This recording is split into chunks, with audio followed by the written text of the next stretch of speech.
Good morning. I think it's nice that they're moving this like to 10 o'clock. Just did last week, starting sessions at 8:30, so this seems very easy. I'm not sure if it's as easy for you, but I wasn't at the party, so. So the first life hack is actually on the screen already because I've tried to figure this out for a few years, and in this conference, maybe even more than in many conferences that I speak at, the problem is that if I leave my personal laptop on the stage with a PowerPoint on, there's a problem, because everyone in the audience knows that my computer is unlocked.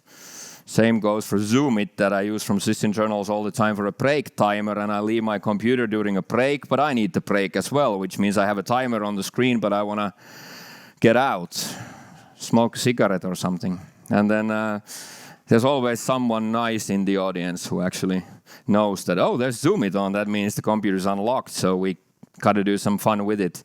But I actually found finally a transparent screensaver. So there's one free one in GitHub and there's one paid one. I actually paid $20 to get this, but there's a free one on GitHub as well. Just Google for transparent screensaver. Helps out in leaving your computer on stage. Anyway, so my name is Sami Laiho. I live here in Helsinki. Technically, at least my mail goes to Helsinki. I travel all around the world speaking different conferences. Last year I did 208 days of travel, 189 airport visits, and flew 3 hours more than a British Airways captain. So technically I live here, all right? I'm a Microsoft Most Valuable Professional since 2011. I've been teaching IT for more than half of my life, and nowadays teach security. I teach security, Windows internals, troubleshooting mainly. I actually started talking about security only because I generally hate security sessions, because all the security sessions had two problems from my perspective, which is an operating systems guy, which is, first of all, most of the sessions were made to scare people shitless. So I just went in and everything was about, I hack you like this, I hack you like this, I hack you like this, I hack you like this, and then everyone walked out of the rooms thinking, oh, my company sucks. So I was more into mitigating stuff maybe. And also the other one was that from my perspective, most of the stuff works against improper configuration of the operating system. I'm not saying it's easy, but there are certain things to Windows. For example, in 1993, the user guide for NT 3.1 has a statement that says in Windows there is no security if you're running local admin, which means that like the whole subsystems of security is not built to withstand anything if you are logged on as an admin. So my company also specializes in that. I've been doing that since 2002, getting rid of end-user admin rights. I'm a scapegoat for money if needed, so nowadays many times I actually just walk into auditoriums and companies pay me to come and say that it was my idea to get rid of the admin rights. It's easier for the people to hate me than the IT department, so scapegoat for money. I've been speaking at different conferences. One of the reasons I was chosen to speak here or asked to speak here was last year, and I'll tell you a little bit more details on that later on. I've got all sorts of certifications. I actually have this slide because I was asked at Ignite Microsoft Ignite, the biggest Microsoft conference, and they had a PowerPoint slide for presenters, and it says one of the fields says fill in all your certificates. And I'm cheating a little bit. One there in the middle, that's actually a bowling sheet. but promise, that's the only one. Okay. But actually, I couldn't figure out what to put, so I came up with a great idea. So I just weighed them. So I put them on a kitchen scale. And I have 1.2 kilos of certificates, okay? Just remember to print your PDF-based certificates on a very thick paper. Make better certificates. So as I said, my company is me, myself, and I am self-employed. I do a lot of app locker deployments currently and a lot of security audits for different companies. Work with companies from all around the world. Also build an app like 10 years ago because we had the problem of not having one-time admin passwords. But then now Microsoft made Labs free, so kind of haven't sold a single license in a few years. But anyway, mainly just training. 80% of my time goes for training and the rest goes for consulting. I'm originally a scuba diving instructor that was never supposed to teach IT. I always show this slide because I'm so proud, because based on at least Microsoft statistics, it's still the only official Microsoft training that has ever been done under the ocean. So this guy looks really funny. He's trying to figure out what's wrong with the IBM laptop. Tip salt water. What's wrong with this? I'm part of a book, number 36, on 75 hackers around the world, kind of a book. We put everything in charity, so if you got it, thanks for that. Already given out quite many tens of thousands of dollars. How did I learn this? I have a picture from my honeymoon. My ex-wife hates this picture. We took 3 weeks in paradise, Seychelles Island. And what do you do when you have 3 weeks finally off in a paradise? You read Advanced Windows Debugging, okay? What else? Anyway, I've been teaching, and the story here is that I've been teaching classes for my whole life. I've certified until 2016, I had certified for a little bit more than 10,000 students. Now I've got about 46,000 certified students because of online training. So I learn tips and tricks every single time I teach. So many people see it the other way. They think they get tips from me, but for me it's an endless resource of tips, because I get people from tens of different companies every week, which means I get these tips all the time. So that's why I decided to gather like a session about it, just life hacks of Windows OS. And it's kind of the reasoning behind all of this. So this is only demos. I have an Excel sheet of demos, which if you want that sheet, I can give it to you. I don't know if it makes any sense because it's just my kind of notes on how I'll remember things, okay? So it doesn't really make that much sense. Some of it is also in Finnish, so I don't know how many of you understand it or not. Our language is simple, as all of you know. It's always having fun at Ignite. I'm at the speaker lounge and everyone's on Skype talking home, and they're speaking on Skype like, I have to speak quiet. There's so many people in the lounge, like I have to speak quiet. And I'm always just out loud speaking Finnish purposely, and then someone always comes like, what is that? It's like, oh, it's voice over IPsec. Oh shit, really? Like, yeah. You know, it's a natural encryption. Just encrypt on the fly. Wow. All right. First tips. As I said, I have not logged on to my own machine as an admin since 2002. Did not stop because of security, but I was annoyed about installing Windows again every 6 to 12 months, which was normal for everyone. And then I realized that without running admin rights, I only had to do that every 3 to 5 years, which meant that my computer works so much better because I don't fill it with shit.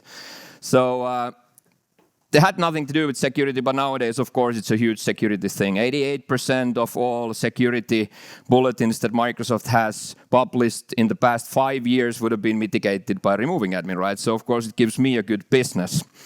How I operate daily is I was at Ignite, as I said, and I actually, for the first time ever, I was able to win best session and second best session. We had 1,708 sessions, 1,700 speakers, so no one ever has been able to win number 1 and number 2. So I couldn't really do any better. It's in 1 week from now again, and I don't know actually. Someone just told me I can't win anymore because the session I won the conference with was titled How to Build a Conference Winning Session, which means that someone in the audience needs to win, because otherwise I was holding back, okay? So in a way I can't win this year. Anyway, I got also into trouble. I'm also the first winner ever who is officially under investigation for violating the code of conduct for speakers. Not sure if I'm that proud of that one, but There are certain reasons to it. One is that how I operate daily is I have 2 different user accounts. I use a normal user account like this guy here. This is just my own user account and has no admin rights whatsoever. So just like 5 privileges. Actually, it'll take a while for that to update. There we go. So 5 privileges, just a normal user. Whenever I need admin rights, Control-Shift-Enter for UAC, and then I have 2 different fingerprints. I have a limited user, and then I have an admin user, okay? So it just makes a perfect way of... When anyone comes to you and says, like, I need to install software, and then you can just say, well, you just need this, okay? Little bit scared to do that demo at Microsoft event because we had like a code of conduct session for all speakers, and they're like, don't insult anyone, do not talk politics, do not talk religion. And my only demo for the whole day was just giving my finger to the audience. So I was a little bit shaky when I did it, but it ended up being super fun, and everyone was laughing, and it ended up just fine, okay? This has now escalated. This has seriously escalated now, okay? So when I did that, that was in Chicago. And then the guy said that we'll come back to Atlanta for Ignite next year, just to see how Mr. Laiho does this with Windows Hello and the facial recognition. Because now you need an admin face, okay? So it becomes slightly trickier. So what I started first with was this. This works. So you can use your limited user, and then when you need admin rights, you just salute to your computer, okay? That works. You have to cross the other eye technically, so that's how it differentiates you. So the salute has to be on the right eye, okay? So I started doing this. Now the problem was I had a Surface Book, okay? Surface Book had the camera, so I could do the demo, and I was so proud that I now had a Windows Hello equipped PC.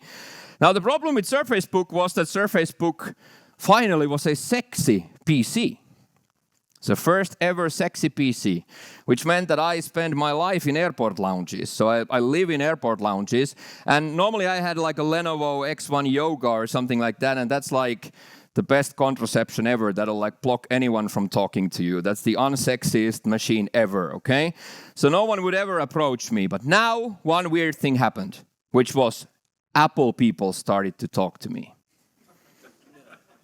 Yes, this had never happened before, okay? So I'm in the airport lounge, and suddenly I have people coming to me, Apple people coming to me like, oh, is this the Surface Book? Look, yes, it is. Wow, is it really more expensive than a Mac?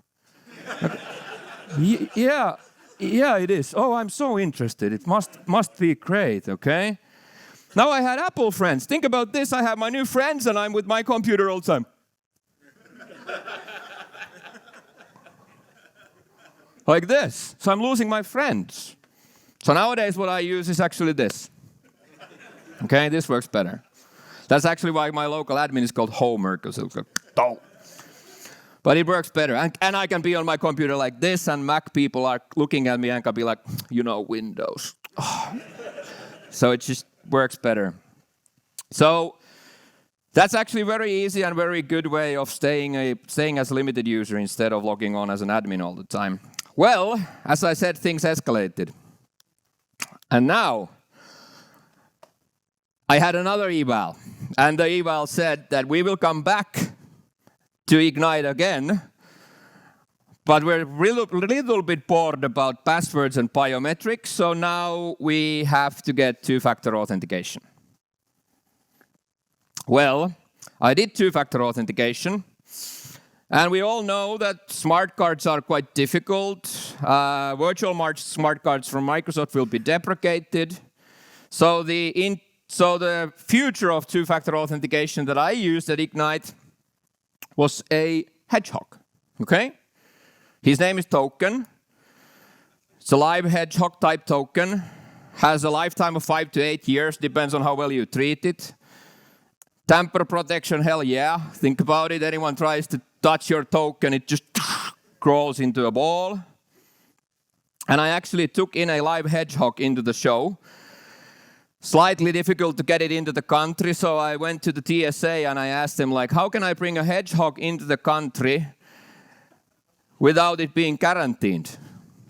Well, you have to declare it as a service animal. I was like, serious? It's like, I go loony if I don't have my mental hedgehog or what.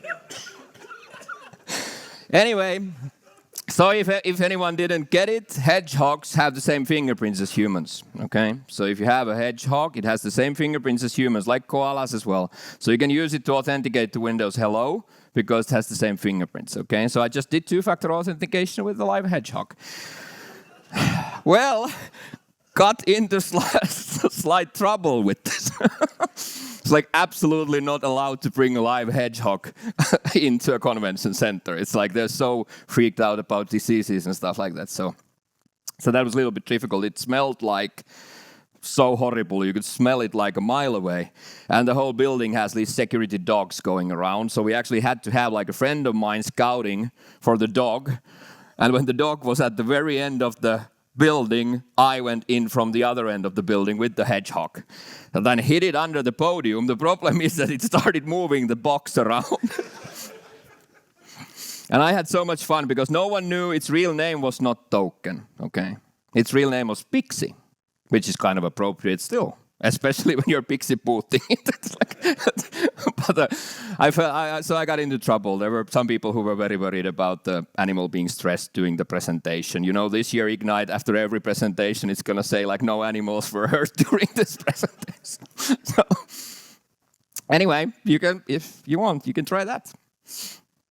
Anyway, let's go into some fun stuff. The whole operating system, NT, original, is built by Dave Cutler. Dave Cutler is a guy that used to be a senior engineer of VMS and then started building NT for Bill Gates. And he's a great fan of Easter eggs. So he loves things that are hidden in the operating system. So he loves these kind of, you could say that they're... Let's just get that out of the way. So for example, things like you have to shift control or whatever all the time, like everything's hiding somewhere. So for example, if you need to kill Explorer really fast, I can't do that there, let's do that here. So if you right click on the taskbar, there's nothing. If you shift right click the taskbar, there's nothing. But if you control shift right click the taskbar, then you can kill Explorer, okay? There's a way older way of doing that. So let's take Windows 7. If you Alt F4 on the desktop and you hit cancel, nothing happens. If you Alt F4 Shift cancel, on the other hand, nothing happens. If you Control Shift cancel, nothing happens. But if you Control Shift Alt cancel, then it kills the Explorer, okay? So I think that's the time when he ran out of fingers. It's like, he also does very nice things for people who are trying to build kiosk machines. So I think this is super fun. Let's build a group policy just quickly. That'll...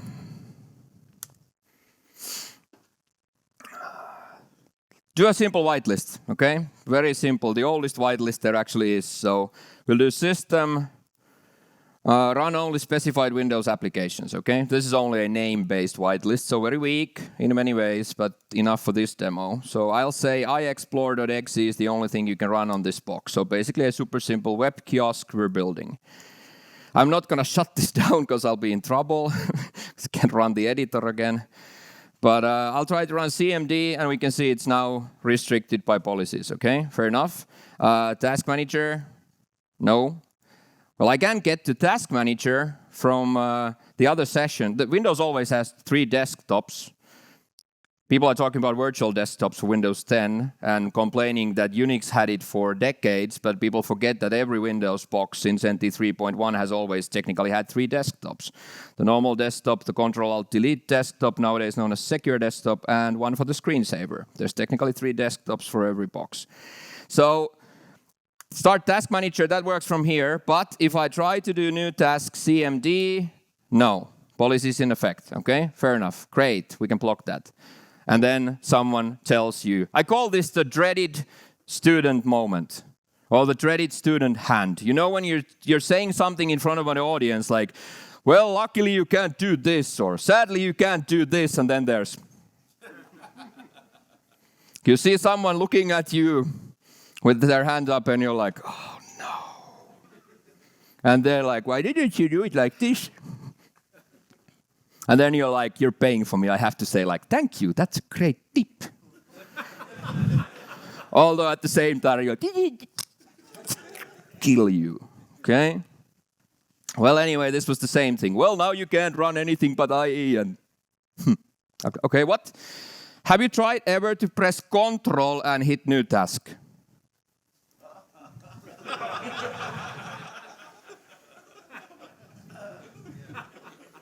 It's like, call airlines. The kiosks at the Helsinki airport, one small tip. That's super nice. So he likes to hide things. Now let's disable this policy, otherwise I can't run anything. Oops, sorry, that one. So we have I teach troubleshooting, and I always start my courses by saying that the only logic in Windows is that there is no logic. Okay? It was built in the Cold War time when everything had to be secret. So Dave Cutler is very famous for saying that the last thing you ever do is document, which meant that we have a beast. Windows 10 has 330,000 APIs, for example. Nice thing for a dev to start looking at which one to use, okay? So it's totally, mostly undocumented, like spooler system, for example, the print subsystem was documented in 2010, 17 years after introduction. So it's very annoying. Now we have a person who likes Easter eggs, a person who doesn't document. So it's like guessing. Someone needs to go Shift, Alt, Control, click everything, okay? Just to figure out what's happening. Oops, not that one, no, sorry. There we go. Then another one. This is a good question I get all the time, and it is a very, very good question. So people are complaining to me that since Vista, Microsoft messed up something. Well, we all know they messed up probably many things, but this is not one of those. So one thing that people complain to me all the time is that if I have a command prompt, what I used to do before was I could drag and drop a file here, but it doesn't work, okay? So that stopped working in Vista. That didn't stop working in Vista, but Vista introduced a new mandatory security control into Windows operating system called integrity controls. And that means that resources and processes can be protected from each other or even processes from each other. So if you have a lower integrity level process, it cannot talk to a higher integrity process, which means this won't work because my Explorer is running as medium and this admin prompt is running as high. So if I have a normal command prompt which is medium and this is medium, this works just fine. Because the integrity levels are the same. The same problem with on-screen keyboard in some cases, for example. On-screen keyboard runs with a very special thing called medium high, so that it can type even into this one. But there are things that explain so many things about Windows, like for example, why we have local and local low in the profile. Local is a medium integrity folder, local low is a low integrity folder, which means that the location where your app needs to write to depends on how dangerous it is. If it's Adobe Reader, i.e. Firefox, Chrome, they need to type their temporary internet files into local low because they're running as low integrity. So it explains many, many things. Well, if you need to do it, you can do it with Shift again, okay? So Shift right click and copy as path, and then you can take it through the clipboard because the clipboard works over integrity levels as well. Okay? Also, F7 is something that people always ask. If you start typing something into a command prompt and you do it many, many times, then F7 works for PowerShell and command line because both technically run in conhost.exe, which is actually the process we're seeing here. It's just running CMD. So F7. I'm going to use OneNote a little bit, and let's see a few things that might ease your work. I do a lot of troubleshooting, so I need people to report problems to me, okay? And we have some problems with that many times. One of the problems is this. I'll show you. So I teach my people always how to talk to me because this is what I usually get. My computer just broke. What did you do? It has two things to it. One is absolutely no information on what actually happened, plus the assumption that IT breaks things. It's our job. We're hired to break things. Okay, everything was fine until you touched it last Friday and now nothing works. Okay? Well, that doesn't tell me anything. At the other end of the spectrum, I have a very precious picture that I still have on my wall as the original, but I'll show you a picture of it because it was delivered to my desktop when I was working for help desk for PepsiCo back in 1999, and someone brought this to my desktop.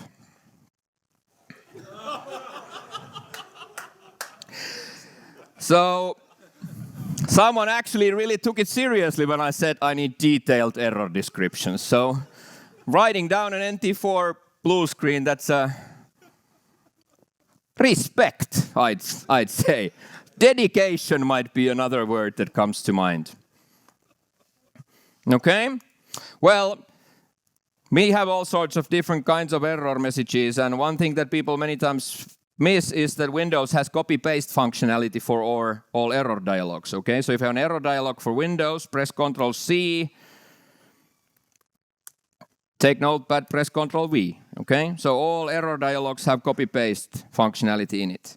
If that doesn't work and you have an application that gives an error dialog, for example, then what I usually do is I use OneNote nowadays, okay? That's one of the only things I use OneNote for, is that you can just do insert, screen clipping, clip the menu, right-click and say copy text from picture, and output it, okay?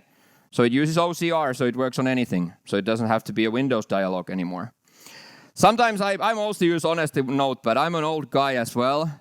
Mikko was just at my birthday last week, so I turned 40 and now I have a horrible age crisis going on. So I have these students. I started teaching when I was 20 and my students were 40. But now I'm 40 and many of my students are 20, which ends up in this. Like I do IP config from CMD and then I have some kiddo there who's like, why didn't you use PowerShell?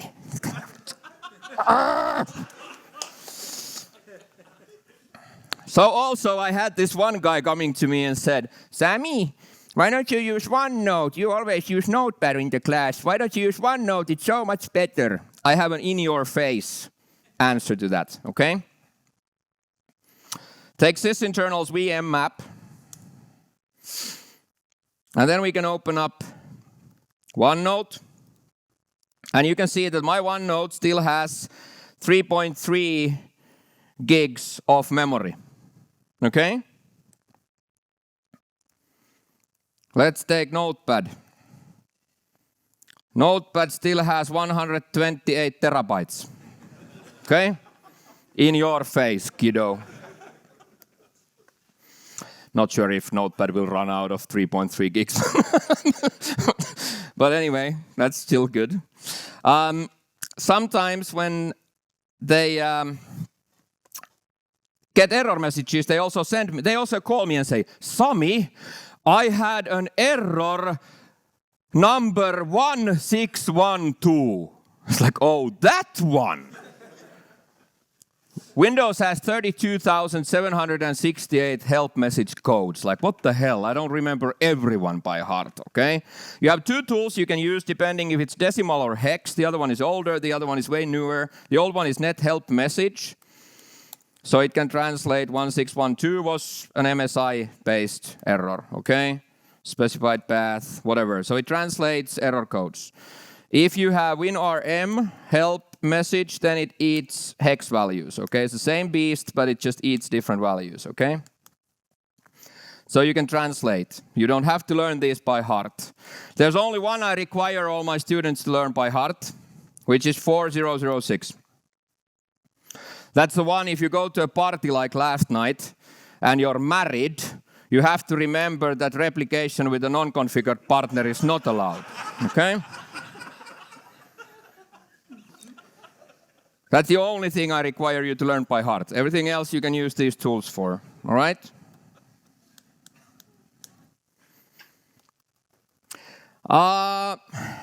Image file execution options. Okay, I guess this audience knows this way better than most.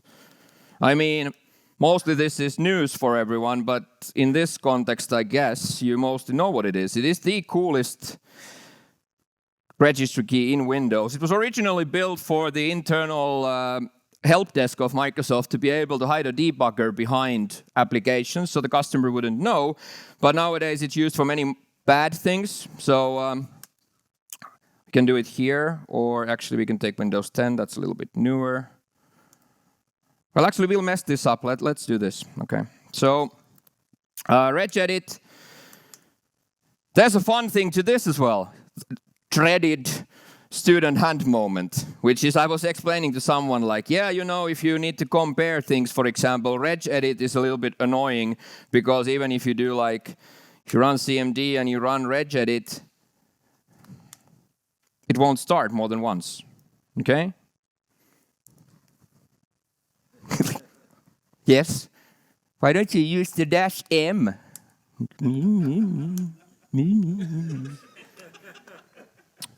So annoying.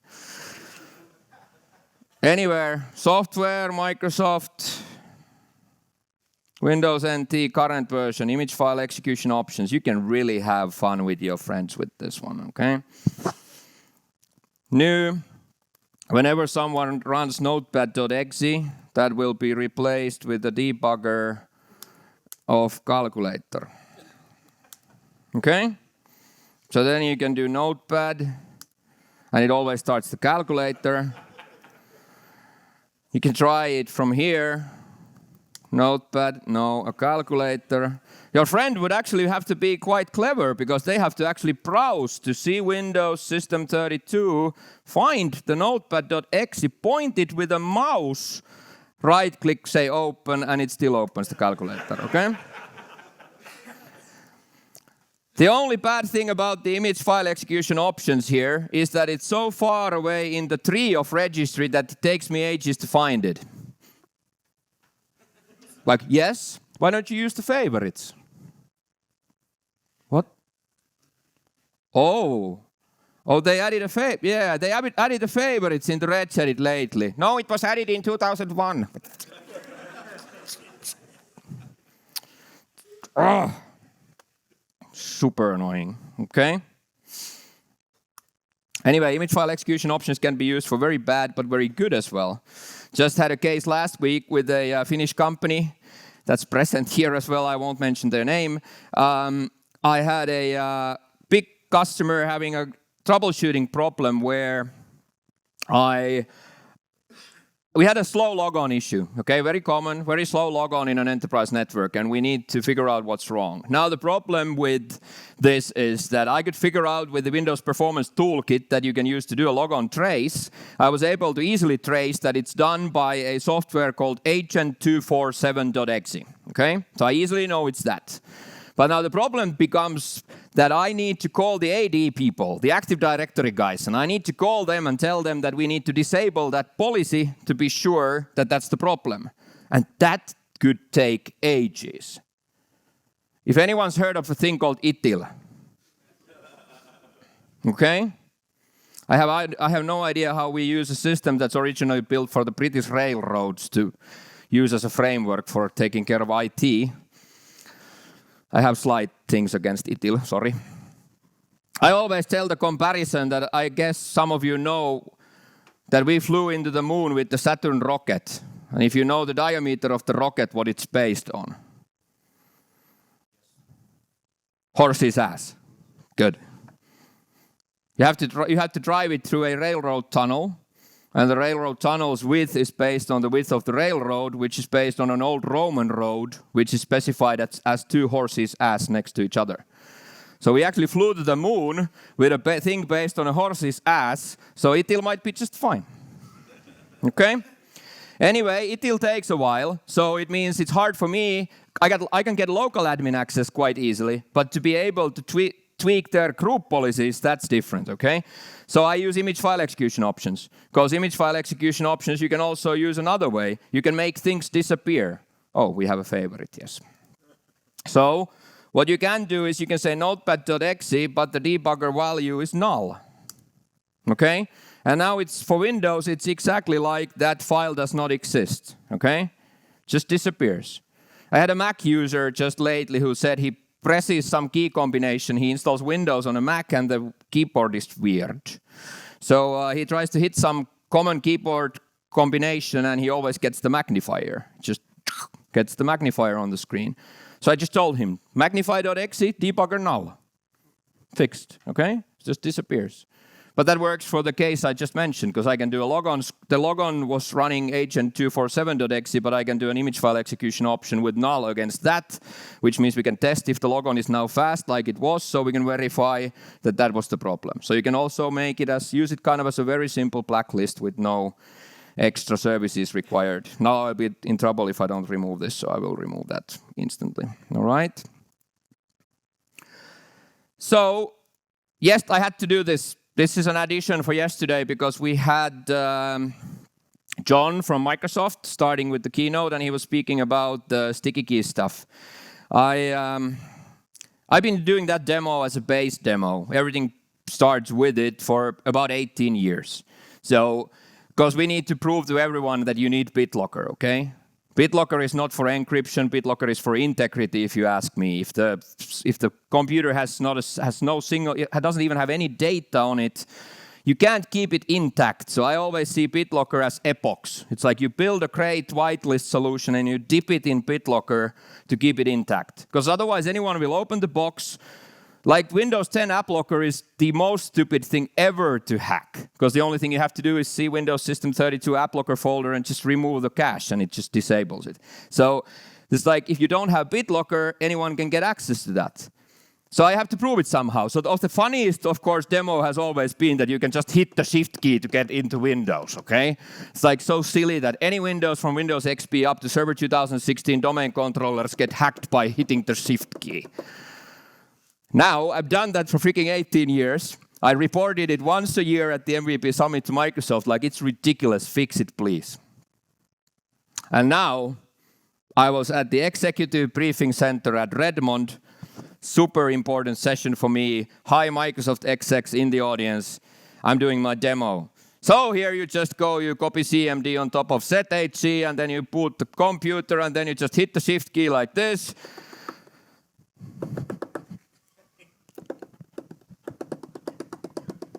No, they fixed it. So last August 2018, they fixed it. Okay, so super annoying. Our old demo is now gone. I was in trouble, but luckily, that is not that tough to beat. Okay, let's do that in a new way. All right, so we'll do group policy can be used to hack any computer as well. Like probably many of you know, group policy is not signed. So you can always build another group policy on another machine, just copy it to the other computer, it'll execute it. There's no signing involved, which means you can just create a policy that runs a command, net user hacker, query one add, net local group administrators hacker add, and then just inject the group policy there. So that would be, but that takes quite a long time, okay? So I'm in trouble, that audience is there. The problem is that all my demos rely on the fact that I show them if I have physical access, I get local admin, if you don't have BitLocker. Now everything relies on that demo, so everything's gonna fail. So I was in really big trouble. I mess up things intentionally all the time because it makes good evals, okay? What I'll do at Ignite is I'll blue screen my machines in the middle of the session and people are laughing at me like, ha ha ha ha, that's gonna be such nice to see how he fixes that. And then you fix it and people are like, oh, wow. So I do it because I teach troubleshooting. One of my jobs is to come up with trouble all the time. So I do it intentionally. One thing I can't, I pretend that everything was, of course, accidental. That's a show. But I can control my body very well. I've done this for ages. I can do this very, very well. Except one thing I cannot control, which is my ears turn insanely red if I have a real demo effect, okay? Normally, to not get demo effects, we have a rule. We always sacrifice one virtual machine for the demo gods before we start. But if, for example, I've forgotten that, then something might happen. And in this case, for example, my ears were like insanely red because I was in deep trouble. One of my most important sessions of my life, and the freaking demo fails. It worked fine last week. I think this was a targeted attack. It worked just fine the previous week, okay? So let's see this in action. So the problem here is Windows Defender understands image file execution options now against the logon screen, and it also understands that you cannot replace logon screen executables with CMD, which was the old trick. So we'll just open up any kind of a bootable media here, just boot the machine. Now Microsoft has made things dramatically more difficult, so they have made our lives so much harder. As it used to take just one command to hack any Windows from Windows XP to Server 2016, now it requires 2. Okay, 100% more difficult, okay? So Shift F10 for the command prompt, properties, font. I'll just change these a little bit. Whenever I teach troubleshooting, I always do the same demo. I always teach people that the way you actually learn this stuff is you put black on black, which is called the ninja mode.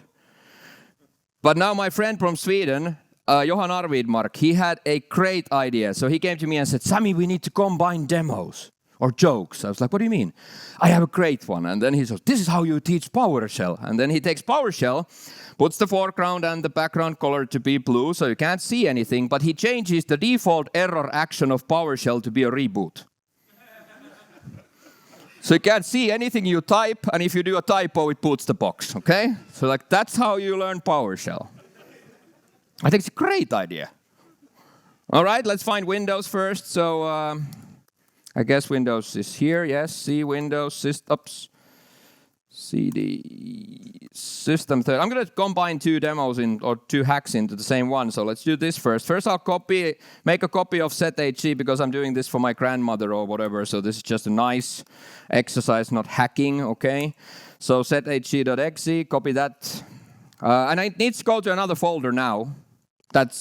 You can't just make a backup of it. It needs to go to a different folder. I'll explain in a sec. Okay, then we'll do the original hack that we've been doing for 18 years, which is copy cmd.exe on top of sethg.exe. All right, so it replaces the sticky key. This is the one that John mentioned yesterday. But now we have an additional step. Because Defender will take that, we have to take out Defender first, okay? So go program data, find Microsoft, Windows Defender, platform, the newest platform that you have, that's 1909. And then just rename the MSMB Eng, okay? So rename that to _ for example, okay? So one extra step that we used to have. Then exit out and just put the box, and now Windows Defender is out because it can't use the executable, which means it can't block anything in the logon screen, which means the old trick works, all right? And now I'll combine this with another demo on how to unhack this box, okay? Because that's also a very cool trick. Just have to wait for a sec. Let's hit the Shift key 5 times, get the command prompt running as root.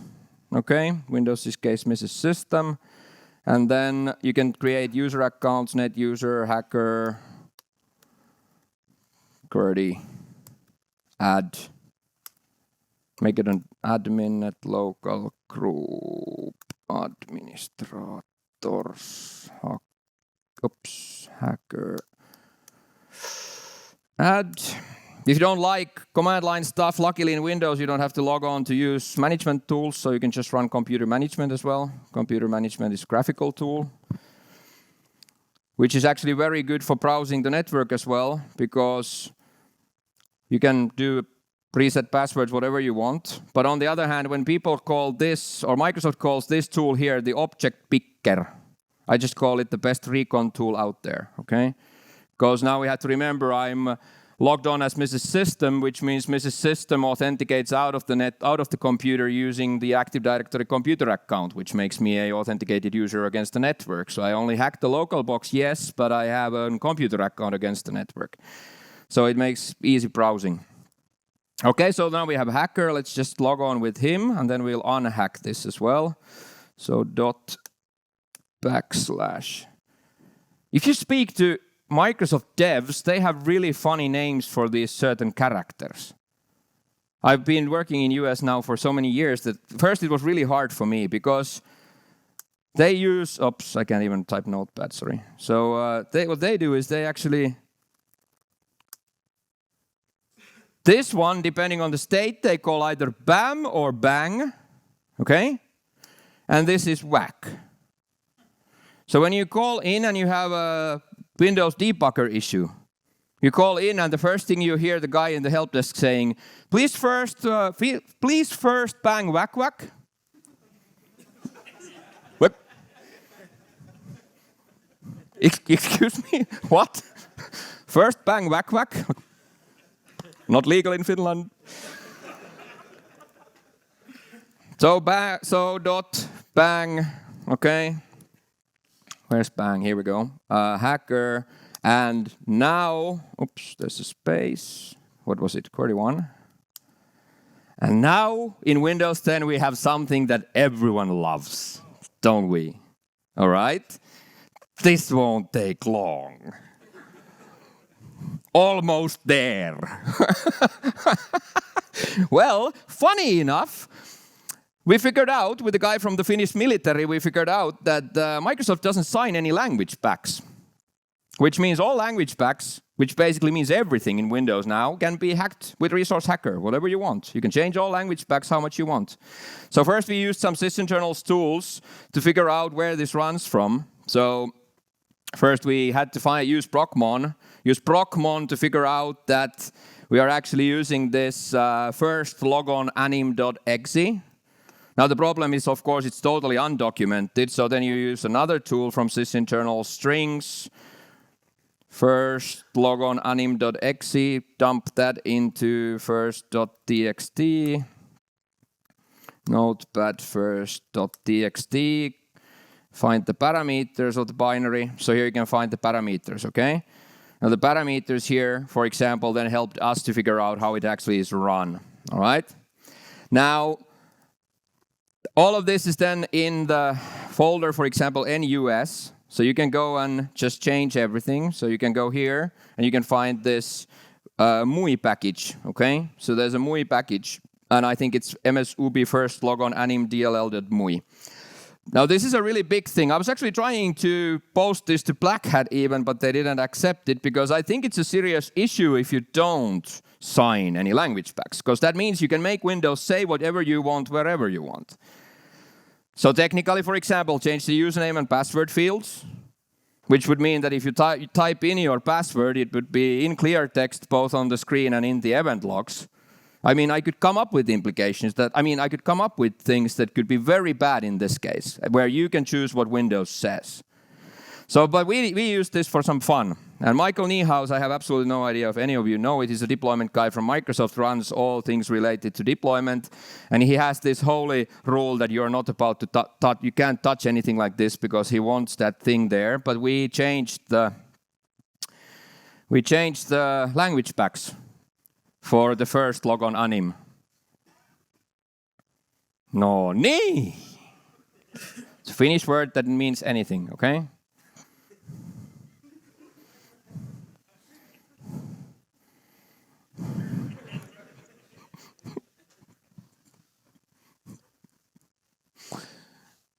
You can actually even change the fonts. I first changed it to Comic Sans because I thought it was like so 90s, but didn't look very good. All right, so at that time we should have someone logged onto this box as well. Kind of forgot this. Anyway, here we are. So now we have this hacker in. Now we have a problem on this machine, and one of the problems on this machine is that if I hit the shift key 5 times now, we're still hacked. Because we're still replacing the Z8C with the CMD. So if I'll hit the shift key 5 times, there will be a CMD when this starts waking up, okay? So we have a few CMDs here. Because I'm a normal user who can't wait. Just click millions of times. Now this one is using the sethc.exe, so we have to wait a sec for that to die because we need to replace this, okay? But let's try that. So let's take a, let's do an elevated command prompt. So the first logon is so freaking slow anyway because doing so much things in the background, so it's sluggish.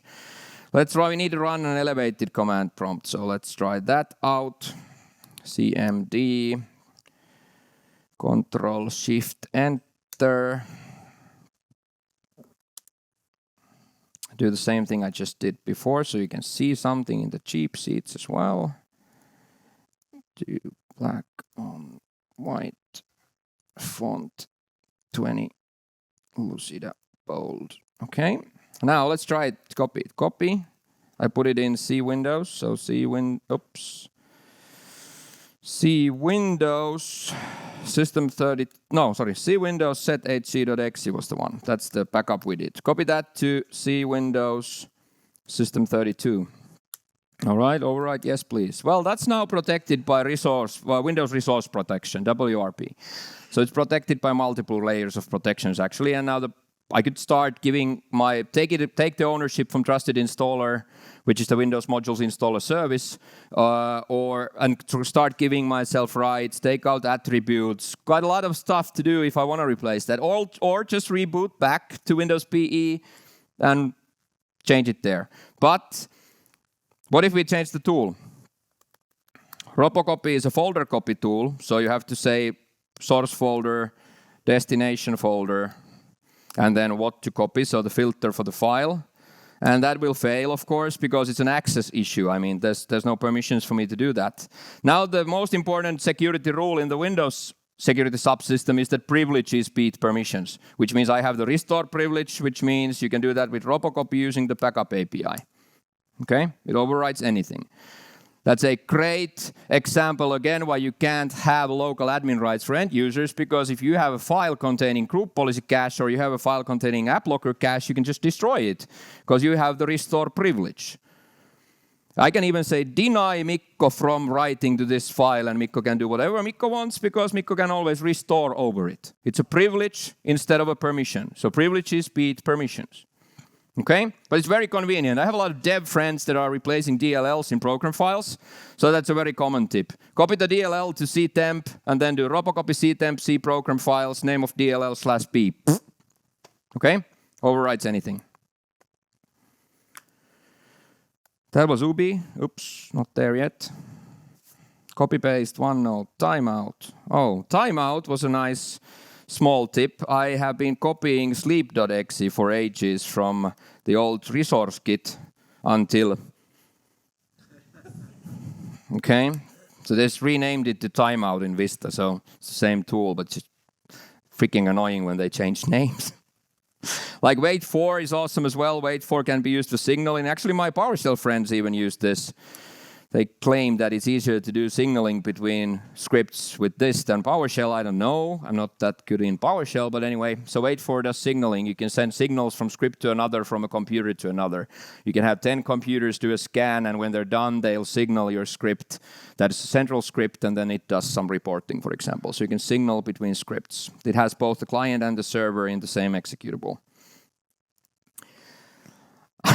Clip, I had to have this because I remember this from SysInternal's 20th birthday party where Mikko visited, and I remember that I thought I would never ever in my life be able to teach Mikko anything, but I remember this very well when Mikko came after the session and he told me that, Sami, you were able to teach me something. It's one of my top moments of my life. Okay, so you can clip things, all right? So whatever you want to do, you can just put into clip, and it goes to the clipboard, okay? Oh yes, I see someone writing it down. It still works. There's actually another one called set clipboard if you're using PowerShell, all right? Some registry cool tricks that we have. One, of course, is that you cannot read the registry without system privileges, so you need PSexec, but I guess that's something most of you should already be familiar with. So Windows even today has this problem that even if you're a local admin, you can't, for example, troubleshoot things like computer account password synchronization problems, which would result in trust relationship between this computer and the domain does not exist or whatever. So you can't troubleshoot it because it's not available. Same goes for group policy troubleshooting, for example, task scheduler. They changed how policies are processed in Windows 8.1, where they changed that the group policy client service is not running constantly anymore, which used to be running all the time and run policies every 90 to 120 minutes, but nowadays it's controlled by a scheduled task. Now the problem here is that if you want to troubleshoot this, you can't find it. So it's group policy folder here, but it's empty, and it's not because of hidden tasks or anything like that, okay? That means if you want to see that, same idea as with the regedit, if you would like to see the security hive and troubleshoot things, the problem is that you can't see things here, okay? So what you need to do is first bsexec sid system interactive don't wait, so 3 different parameters, cmd.exe, which starts your command prompt with a, not with a, but with the system account, which means now you can troubleshoot, for example, scheduled tasks, because we now have a visibility. So group policy now actually shows the tasks that are run. So many tasks in Windows are very hidden from people. You could abuse this a lot, okay? Because many of you might be interested in how people might abuse this, is that there's actually quite a lot of hidden things that have crazy privileges, but not all of them are shown unless you're system. And also regedit, well, technically I mean regedit -m. Okay? And then you can see security and you can see the cached credentials. Microsoft is so good in hiding things, they put the computer passwords into secrets. It's a nice place to put it. Current value, old value, okay? 2 values that are stored for computer passwords. So that's Mrs. System. Mrs. System is the root of Windows. Let's see where we are next. Some registry fun facts to stop with, those we have still time. I just love this history of Windows, so I have to share you this. So I said that there's no logic in Windows, or the only logic in Windows is that there is no logic. And there's 2 rules for any of my troubleshooting sessions. One is you're not allowed to use logic, because Windows troubleshooting and logic do not work together. And the other one is you can't use your brain, okay? Because your brain works against you if you're troubleshooting Windows. I'll prove my point. First of all, regedit loads files into memory, known as memory mapped files, and these are here, and they're called hives. Now, bees live in a hive, so why are these called hives? They're called hives because Dave Cutler was so pissed at the guy who was supposed to build this because he couldn't get it done by the deadline, and Dave Cutler thought that the guy was like circling around the project, trying to stay away from it, but he knew that the guy was scared to death of bees. So that's why they're called hives, because Dave Cutler's joke was that he's trying to stay away from the project like trying to stay away from a beehive. So it's super fun when you see an internet article saying, the beehive structure of the registry. It's like, wow.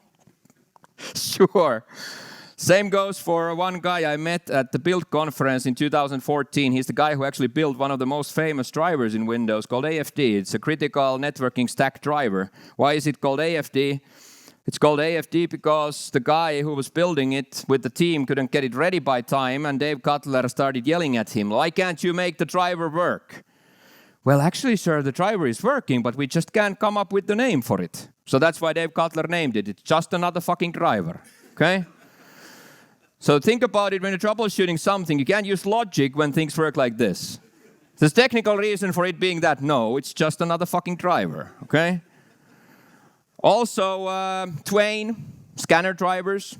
Couldn't come up with a name for it, so it's technology without an interesting name.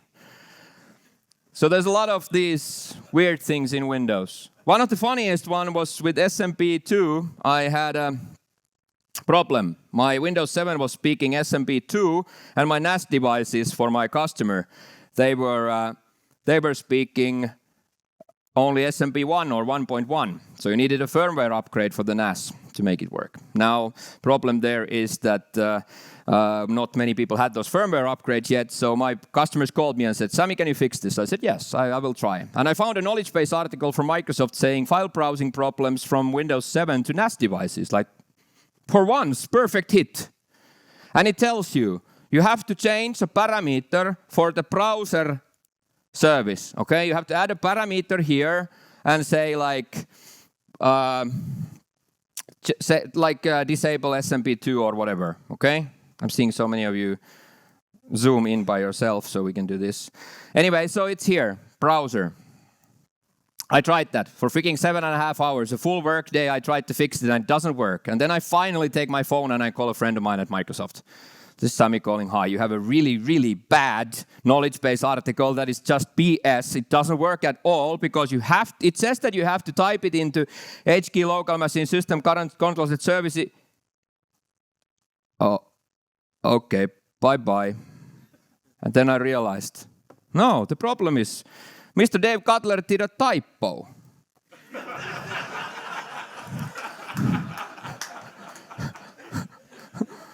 You know, when you read words, your brain reads the first letter and the last letter to speed up reading. So what the hell, like no one can spot that. But then when you say it out loud to someone else, then like, oh shit, there's a typo. Now we can't fix that, of course, because like whatever Microsoft says when you ask them, can't you just fix it? So many dependencies, so they can't fix this. So it's also full of typos. Okay. I am out of time. If any one of you has Pluralsight subscriptions, I have a 9-class learning path just announced on sysinternals, Process Monitor, Process Explorer, all the stuff that we saw, Windows Performance Toolkit, whatever. If you need to reach me, that's my Twitter account, that's my email. If you need free codes from my own stuff on videos, there's there as well. But now it's time to say thank you. We're done.